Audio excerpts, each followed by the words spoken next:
Historically, music represents a way of expression, as a way of representing oneself, or as a way of representing a time and a place.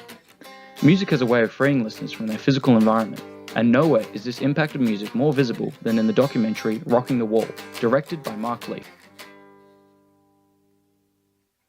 Released in 2010, 20 years after the demolition of the Berlin Wall, the documentary explores the Western influences of rock music on those under oppression in Berlin at the time of the Iron Curtain. The documentary presents music as an escape for those living behind the Iron Curtain and discusses the influence that music, live and recorded, has had on those who lived through the oppression.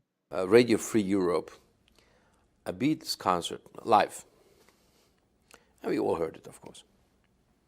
And of course, Monday morning in the school, we were just like, first thing in the morning, the teacher asked, and how was the Beatles?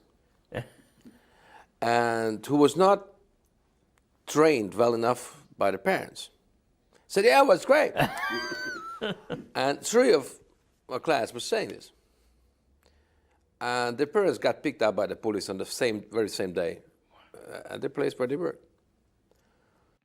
Interviews are used to provide primary evidence on life outside and behind the Berlin Wall, with archival images and video shown to reflect on the times being discussed. Narration is implemented between these interviews to create a structure and guide the documentary to where the editors want the story to go next. In its depiction of history, the documentary takes tangents to further define and discuss issues and concepts when needed.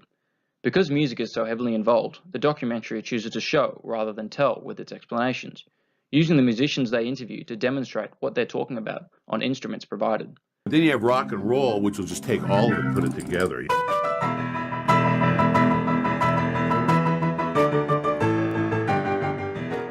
By showing rather than just telling, this also allows for the documentary to better explain musical concepts that the untrained ear may not understand.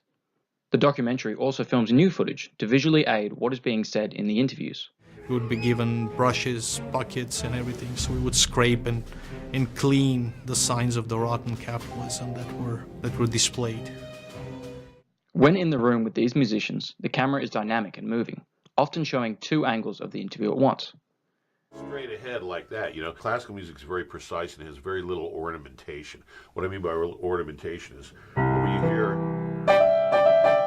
or the sliding quality to it is very indicative of ornamentation right there. This is juxtaposed with the interviews of officials and non-musicians, which are static and stable.